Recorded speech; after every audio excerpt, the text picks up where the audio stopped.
que estos sistemas en equilibrio pudieran resultar en un momento dado en algo como esto, que se ve muy bonito, entre comillas. Hay mucha gente que dice, qué barbaridad, qué manera de utilizar el recurso, mira, todo está sembrado, sí, pero todo eso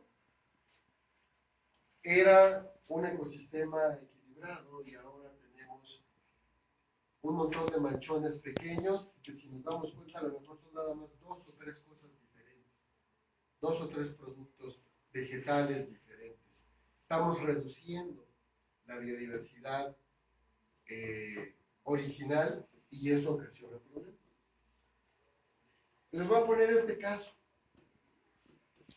En la selva del Amazonas,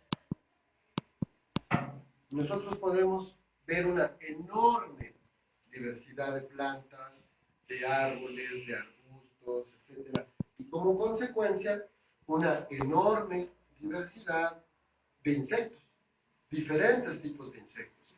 Hay insectos que son depredadores, hay insectos que son parasitoides, algunos de ellos se alimentan de semillas, otros se alimentan de raíces, otros comen hojas, en fin, hay una enorme diversidad de bichos allí. Todos esos viven ahí más o menos, o en un equilibrio, entre consumidores, depredadores, detritófagos, parasitoides, todos viven ahí. ¿Sí? No lo voy a poner más.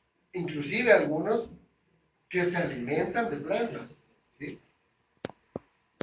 Pero ¿qué pasa si nosotros abrimos una parte de ese bosque y solamente metemos maíz? Y abrimos después otra parte más de ese bosque y le metemos más maíz. Y seguimos porque vemos que más o menos nos da resultado y va otra parte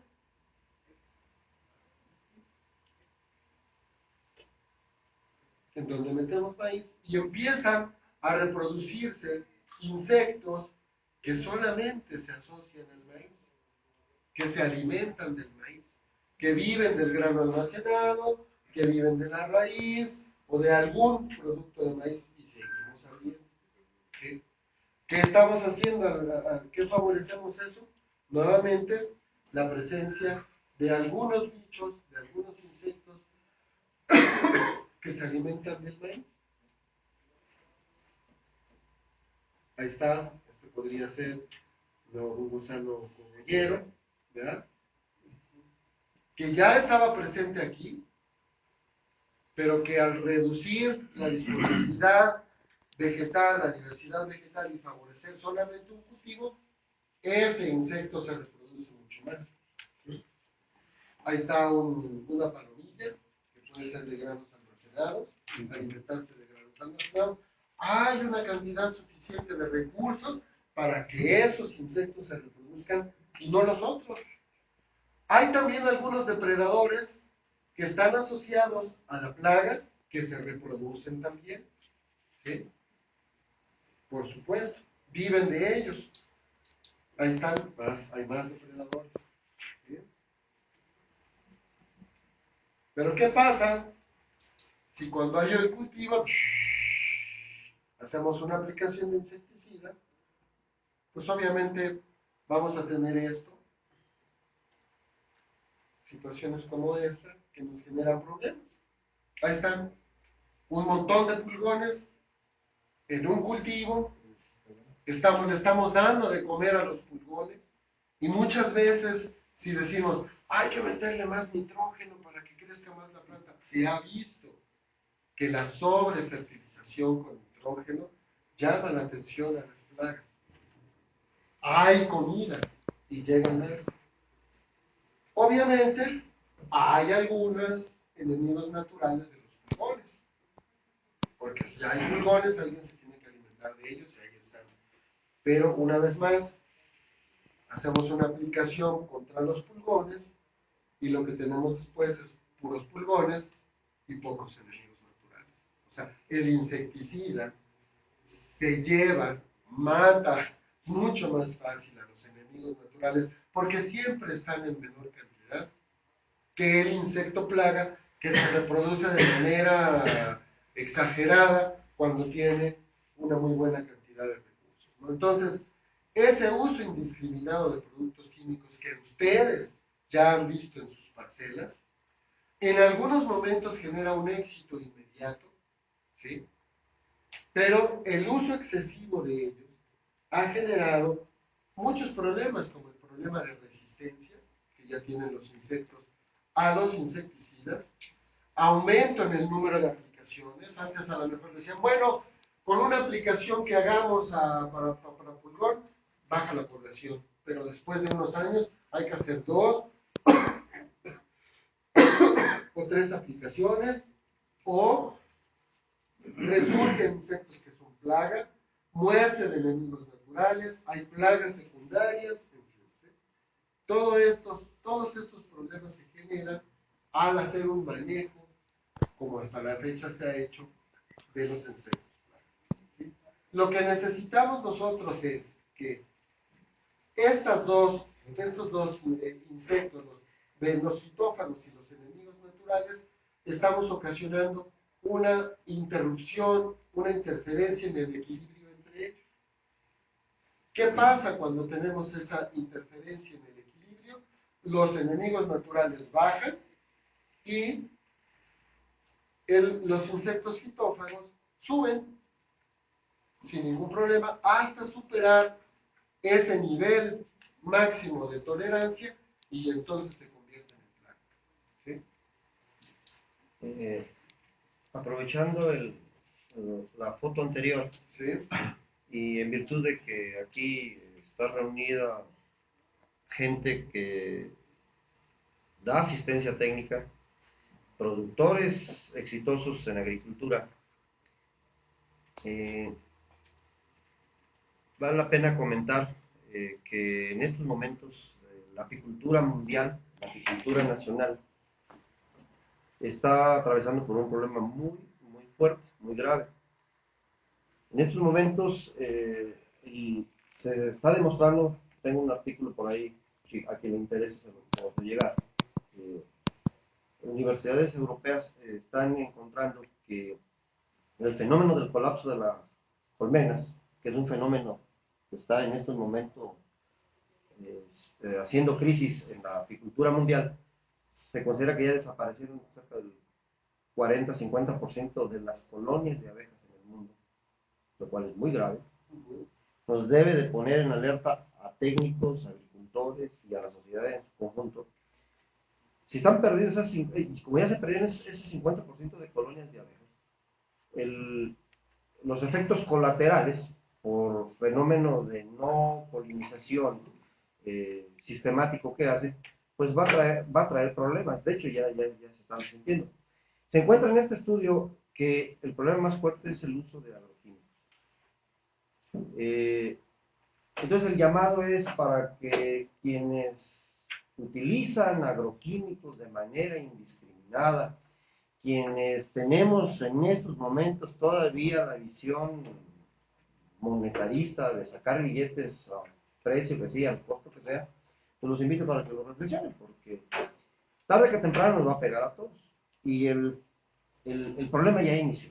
Se los aviso, hay elementos científicos, hay un panel mundial ahorita de científicos trabajando en el fenómeno del colapso de las colonias de abejas, y todo apunta que uno de los elementos principales de este síndrome, porque es un síndrome además no sabe a qué se debe, ya hay algunas pruebas, es el uso indiscriminado de agroquímicos. Entonces, es un buen foro, es un buen momento, compañeros técnicos, compañeros productores, podemos cerrar los ojos ahorita, en este momento, decir, me importa poco lo que pase, le dejo caer agroquímicos y que sea lo que Dios quiera, como se dice comúnmente, pero el precio que vamos a pagar es muy alto.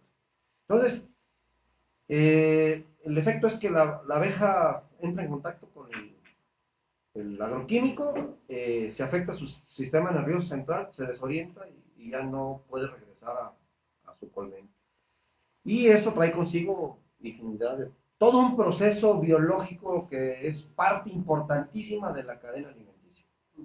Entonces, nada más también recordarles que la abeja realiza procesos de polinización muy sistematizados. Hay, ya nos dio el dato, muchas especies de insectos, hay 20.000 tipos de abejas. De esos 20.000 tipos de abejas, la apis mellifera y las meliponas, específicamente, son altamente especializados, son muy precisos en sus procesos de polinización, cosa que no sucede con la gran mayoría, que se posan de una flora en otra, de distinta especie, y ahí es donde está la clave del problema. Entonces, estamos ante una emergencia ambiental mundial en la que se requiere que todos cerremos filas. Y ese fenómeno del monocultivo que tanto proponemos y tanto apoyamos los técnicos y que las universidades tontamente desde mi punto de vista promueven, tiene que ser corregido y tiene que ser visto con otro enfoque. Pero tiene que nacer con nosotros. Así es.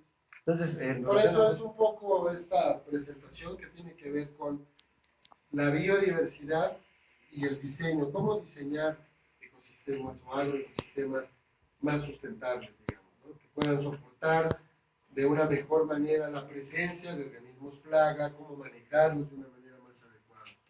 Entonces, hay que restablecer ese equilibrio, ¿sí? Esta presentación me gusta mucho porque es muy didáctica.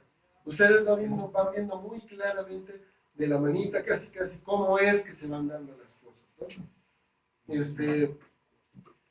Hay que restablecer entonces ese equilibrio con los enemigos naturales, ¿sí? ¿Y qué es lo que tenemos que hacer? Que tanto, aun cuando el enemigo natural no esté en la misma densidad que la plaga, se mantenga por debajo del nivel económico que ocasiona pues, un problema para la producción. Hay muchas formas de hacer uso del control biológico. Hay uno que es el que menos utilizamos todos, que es el control biológico natural, o por conservación, mejor dicho. Hay control biológico de manera natural, pero nunca hacemos nada por conservarlo. Aplicamos insecticidas, aplicamos herbicidas, o a veces aplicamos el control biológico, liberamos insectos, ¿sí? O el control biológico clásico. Vamos a ver muy rápidamente en qué consisten estos diferentes tipos de control. El control biológico natural, ya vimos algunos ejemplos. Ustedes saben que para un pulgón hay una catarina, ¿no? O para hay una crisopa, hay en el ambiente de manera natural ese tipo de insectos. El control biológico por conservación.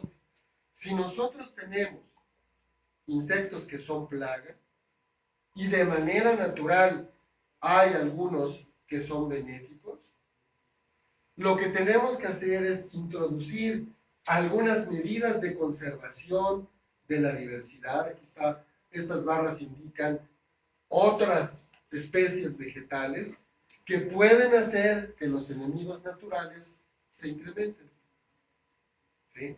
De esa manera estamos favoreciendo el control biológico por conservación. Piensen ustedes en el chapulín, ¿sí? ¿Qué agentes de control biológico están alrededor del chapulín? ¿Los conocen? ¿Los han visto? No, hay que buscarlos. Y hay muchos. Unos de esos solamente son los hongos entomopatógenos, que nosotros no estamos conservando en el ambiente. Lo que estamos tratando de hacer es aplicarlos, ¿sí? Pero no hacemos nada por conservar lo que ya hay. ¿Cómo lo tendríamos que hacer? Es un reto. Para eso hay que estar muy al pendiente de dónde están los chapulines, en dónde tienen sus sitios de hibernación, si ahí se enferman, si hay más que hongos entomopatógenos, que seguro lo hay otras enfermedades, debe tener otro tipo de enemigos naturales, que no estamos cuidando, que no estamos conservando, y muchas veces es por las prácticas que nosotros hacemos en las propias parcelas agrícolas o alrededor de las parcelas agrícolas. que de repente no nos gusta para nada tener una maleza que está alrededor de la parcela, que la cortamos, que queremos que todo esté como el salón, aquí todo limpiecito, cuando a lo mejor esa maleza que está ahí ya ni compite con el cultivo, pero sí atrae y conserva a enemigos naturales del chapulín. Y vamos a ver algunos ejemplos. Entonces, este es el control biológico por conservación. Piénsenlo mucho. Están muy acostumbrados y estamos muy acostumbrados al uso de insumos.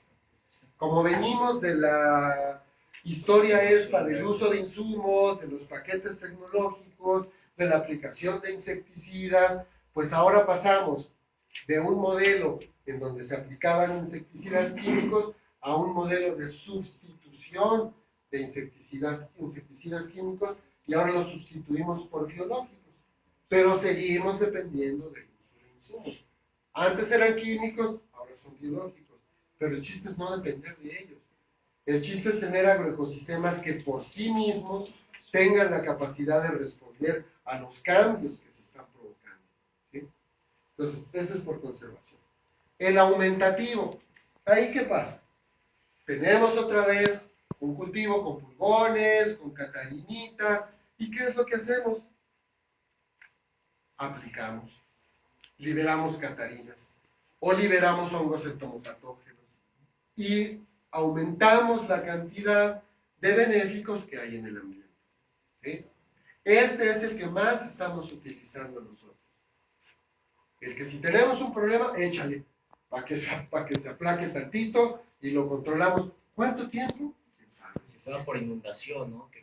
Por inundación o por inoculación, vamos poco a poco liberando alguna cantidad y va creciendo en el ambiente, ¿no? Pero este es el que más utilizamos y es solamente un tipo de control biológico. En el caso de los hongos entomopatógenos, estamos dependiendo de que lo que metemos funcione, de que esté bien producido, de que esté bien conservado, de que lo llevemos bien a la parcela, de que se aplique bien. Y muchas veces nada de eso sucede. Ni está bien producido, ni lo manejamos bien, ni lo aplicamos bien y por lo tanto no funciona. Y es el único del cual estamos haciendo uso. Aunque sea biológico, muy buena la idea y todo, pero no funciona. Entonces, tengan mucho en mente eso, es solamente un tipo de control S, aumentativo, por inoculación, por inundación, con bichos buenos, ¿sí? Pero solo uno. Y el otro, el control biológico clásico, es este. El control biológico clásico parte de la idea de que si nosotros tenemos este pulgón, y ese pulgón es un pulgón exótico, llegó de otro lado, hasta de otro país, pero en México hay algunas catarinitas que le pueden hacer algo de sombra, se alimentan de él, pero no son suficientes. ¿Por qué? Porque el pulgón ni es de aquí, fue introducido, estas catarinas no se reproducen a una velocidad suficiente como para poderlo controlar, y entonces en el caso del control biológico clásico lo que tenemos que hacer es introducir un enemigo natural diferente que era su enemigo, que era enemigo natural de los pulgones en su lugar de origen. Y por eso a veces se hacen la introducción del bicho fulano de tal para tratar de controlar la plaga perengana que también fue introducida. Entonces, ¿les queda claro? Ese control biológico clásico es en el cual se introducen de otro lado, ¿sí?, los enemigos naturales originarios de la plaga que nosotros nos interesa controlar. Entonces, ojalá y hasta ahorita esta explicación muy gráfica, muy didáctica de qué son las plagas, cómo se producen las plagas, cuándo un bicho se considera plaga, qué ha originado que estos se incrementen, qué tipos de control biológico nosotros podemos tener a la mano para utilizar, cuáles son los que estamos utilizando, les deje más o menos claro qué es lo que hay que hacer. por dónde hay que buscarle. Si queremos hacer un control biológico inundativo con hongos entomopatógenos, deben de ser buenos. Si no, aunque introduzcamos la cantidad que sea, si no están vivos, si no están en cantidad suficiente, si no han sido bien aplicados, no va a servir para nada. Y van a gastar de todas maneras. Y van a decir, el control biológico no sirve. Cuando lo que no sirve era el producto, o el que no sirvió fue el aplicador, o el que hizo el trabajo, ¿no? El vendedor que trajo el producto en malas condiciones, se los vendió a ustedes y ya les vendió bichos muertos, ¿no? Miguel, ¿qué, eh, qué ley, qué institución, si es que las hay, regulan para pues, garantizar, por ejemplo, que al introducir cualquier agente de control biológico no ocasione, desencadene algún otro tipo de problema, porque a lo mejor no solamente va a comer el tipo de pulmón, como este ejemplo? O sea, ya hay, yo me acuerdo, tengo unos primos en Australia, y para ir a Australia, los encueran prácticamente, ¿no? Y traer semillas es así, es uno de los peores delitos, ¿no? Cuando van de México a Australia.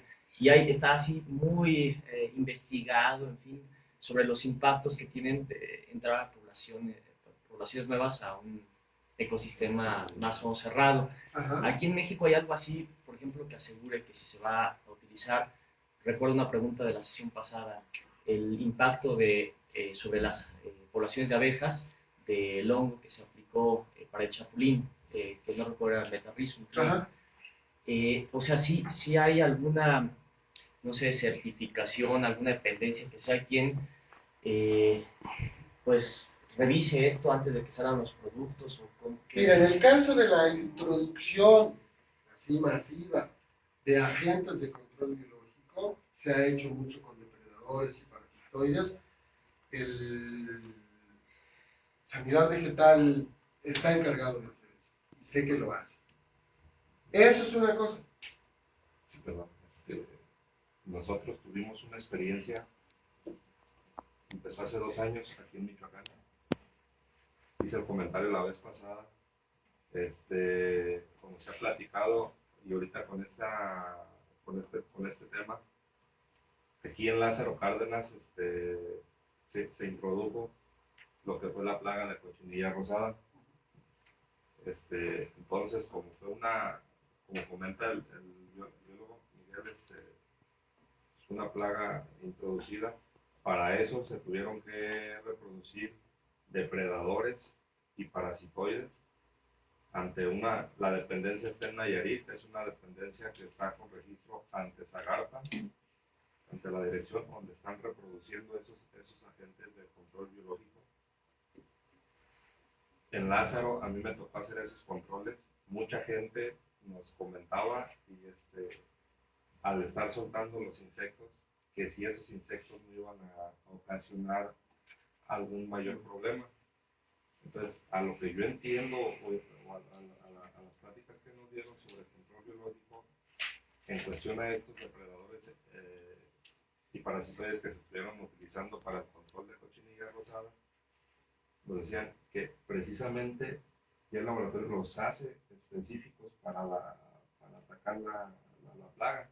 O sea, ya no te van a ir no sé, a lo mejor estoy equivocado, pero ya no te van a ir a afectar otro tipo de cultivos o a crearte un daño mayor.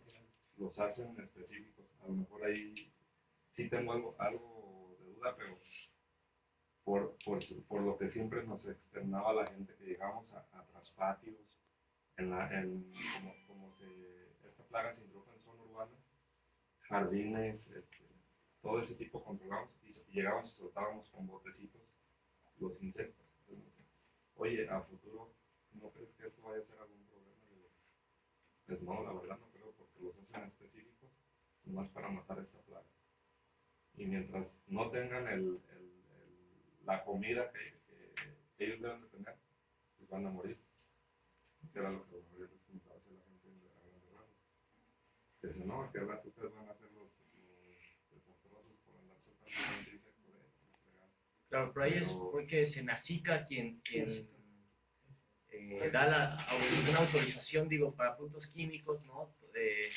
Hay todo un proceso para la aprobación y producción y comercialización, pero es misma Senacica quien se encarga de evaluar el impacto ambiental de agentes de control. Sí.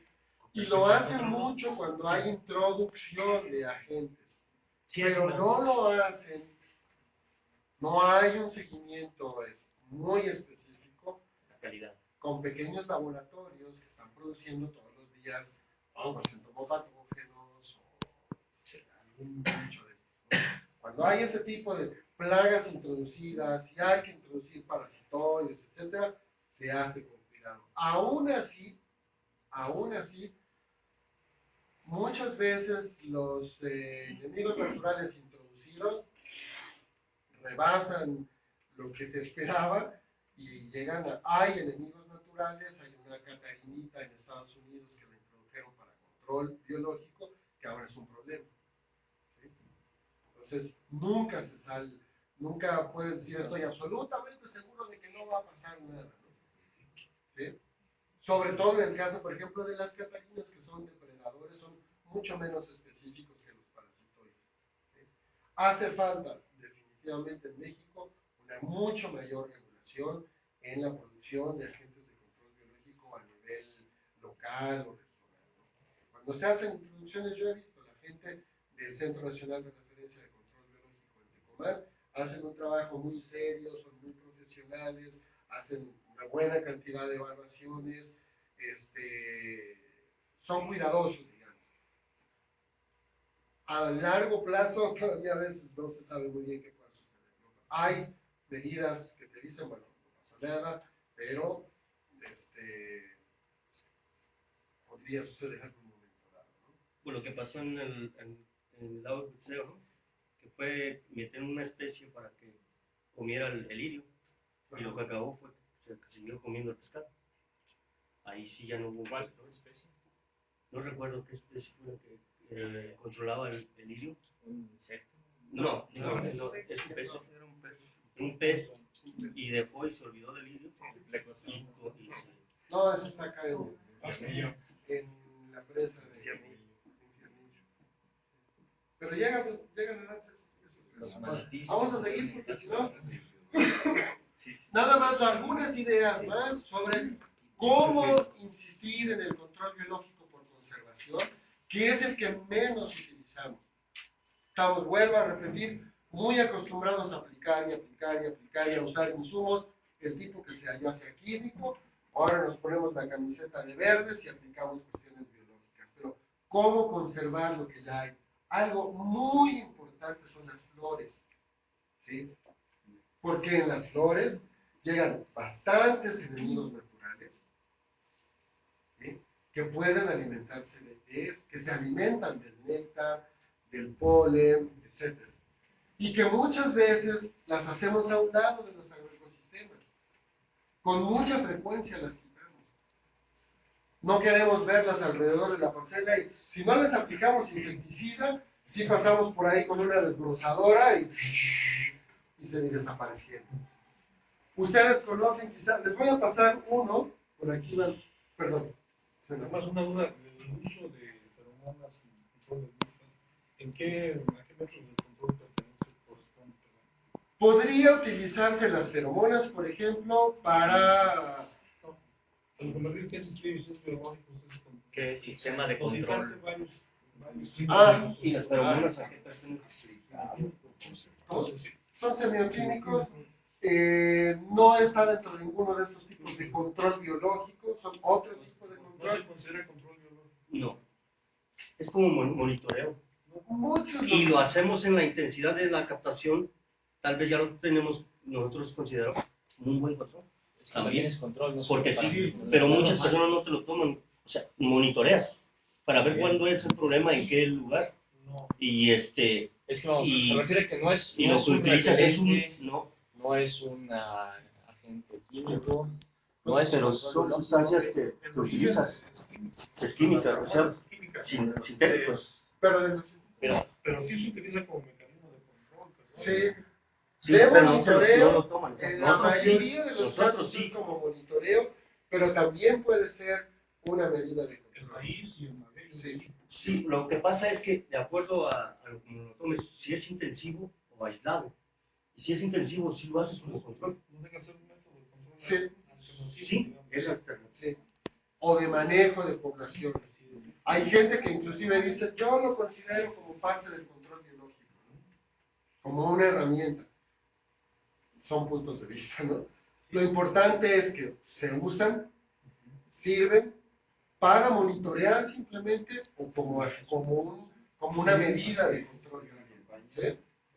Entonces, miren, lo que les comentaba yo hace un momento es, hay que diversificar los agroecosistemas, hay que hacer rotación, hay que hacer cultivos en franjas, en fin, diferentes formas por medio de las cuales nosotros podemos favorecer la diversidad vegetal que trae como consecuencia una diversidad de insectos benéficos que nos ayudan a manejar las poblaciones, ¿no? Inclusive dejando lo que a veces hay a los alrededores de la parcela, manejándolo, ¿sí? ¿Cómo la diversidad vegetal favorece la presencia de enemigos naturales? Pueden servir como refugio, simplemente, ¿sí? Pueden servir como alimento, y aquí tenemos bichos, insectos benéficos que llegan con mucha frecuencia a las flores, ¿sí? Ustedes conocen probablemente, aquí tenemos varios casos de insectos benéficos que están alimentándose de polen. Ustedes conocen a estos dos probablemente. ¿Conocen a las crisopas? ¿Sí? Se usan mucho como agentes de control biológico. Las venden, una vez más. O sea, alguien las produce, ustedes las compran y las aplican. Casi utilizamos hasta los mismos términos del control químico. Voy a aplicar, hacer una aplicación de crisopas, ¿no? Se van a liberar crisopas. Estas crisopas, los que son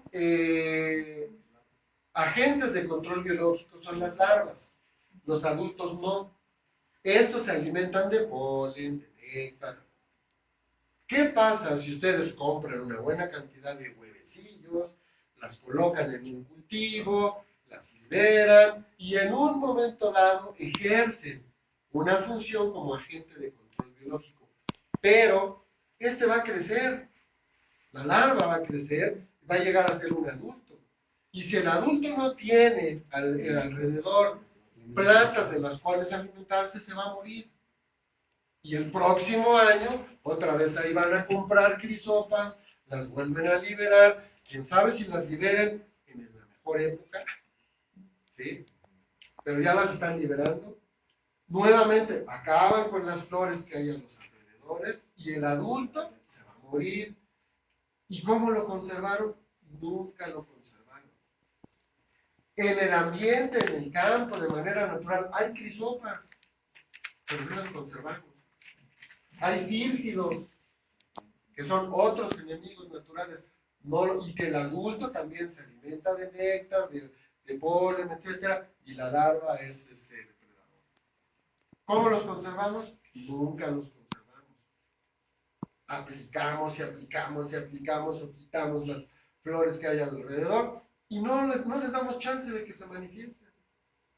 Piensen mucho en el control biológico por conservación. Aquí hay otros parasitoides que están bien ligados también a las flores. Cuando vayan al campo, vean las flores y van a ver qué enorme cantidad de enemigos naturales van a encontrar ahí, ¿sí? Denles chance de que se manifiesten, consérvenlos, denles oportunidad. Hay una línea relativamente nueva, en México casi no se trabaja, de qué plantas deben utilizarse para el control biológico por conservación. Debe hacerse una selección de esas plantas. Hay ejemplos. Tienen ustedes ahí un cultivo y ahí andan unas abejitas, ¿no? Hay que seleccionar aquellas plantas que hagan que estos enemigos naturales bajen al cultivo, permanezcan en el cultivo y nos ayuden a ejercer un control biológico de los insectos plaga que están ahí. Puede ser desde el mismo cultivo hasta otras franjas de otras plantas que nos puedan ayudar a eso, combinadas con el cultivo, ¿sí? Entonces, esta diversidad funcional es muy importante. Sí, es muy importante para mantener la vida de los agroecosistemas. Este es un caso, es un parasitoide con una plaga y se probaron que una de estas plantas aumentaba la tasa de parasitismo y la fecundidad y la longevidad del parasitoide. Entonces, esa planta se seleccionó, ¿sí? Se hacen pruebas. No es nomás así como, pues vamos a ponerle flores, vamos a ponerle... Hay que trabajar en ese sentido. Hay que hacer investigación básica para encontrar cuáles son. En un trabajo que hicimos en Brasil, con esta persona que les comento que iniciamos este trabajo, la idea fue, vamos a colectar insectos benéficos y vamos a hacer un estudio del tracto digestivo. Vamos a abrirlos y vamos a ver qué comen. Vamos a ver qué polen encontramos ahí. Pues comen, este polen es de esta planta y este es de esta planta. Pues esas plantas hay que favorecerlas. Entonces ahora se siembran esas plantas alrededor de los cultivos y los enemigos naturales permanecen ahí todo el tiempo. Eso hablando de parasitoides, depredadores, etc. ¿Qué pasa con los hongos entomopatógenos? ¿Qué factores hacen que puedan permanecer en el ambiente? Que puedan infectar a los chapulines, a las garrapatas, lo que ustedes necesiten. Hay que trabajar en ese sentido. Abran un poquito la mente, no piensen solamente en que ahora voy a comprar un agente de control biológico y lo voy a aplicar. ¡Qué bueno! Hay que ayudarlos porque los pobrecitos están muy disminuidos. Pero además de que los estamos liberando, hay que hacer todo lo posible para conservarlos, para mantenerlos, para que ellos se puedan reproducir en el ambiente y que no sea necesario estar aplica. Con esto termino. Muchas gracias. Ojalá esta plática les haya abierto otra posibilidad, digamos, de ver al control biológico, ¿no? Entonces, hacemos un descansito. Hay café aquí afuera. Esta práctica de un monocultivo acarrea precisamente muchos problemas, sobre todo problemas con plagas. Yo ahora les voy a hablar sobre algo de biodiversidad y diseño de agroecosistemas. ¿Cómo diseñar un agroecosistema para que pueda responder de una manera más adecuada a la presencia de plagas, de enfermedades, etc.? Este es un curso taller que anoto aquí a una muy buena colega, Brígida Souza. Es una colega brasileña. Entre ella y yo organizamos esta ponencia hace algunos meses, la dimos en otra oportunidad, y creí conveniente repetirla aquí para ustedes porque es muy ilustrativa, lo van a ver. Nosotros, en términos generales, hemos tenido muchos problemas con insectos, ¿sí? Los insectos, a nivel mundial se conocen más o menos 1 millón de especies de insectos. Es una enorme cantidad, ¿sí? De esos, fíjense que ese millón de especies representa el 70% de todas las especies del reino animal. O sea, son muy abundantes los insectos. Y el 55% de todos los seres vivos. Eso quiere decir que han tenido un éxito ecológico impresionante. Se adaptan a muchas condiciones, ¿sí? Ocupan muchos diferentes hábitats, y eso ha hecho pues que ellos puedan vivir tanto en el suelo como en las plantas, en cavernas. Hay insectos acuáticos, están distribuidos por todos lados. Y al mismo tiempo se alimentan de diferentes recursos, digamos. Algunos insectos pueden alimentarse de néctar, de polen, comen hongos, descomponen materia orgánica, comen carne o comen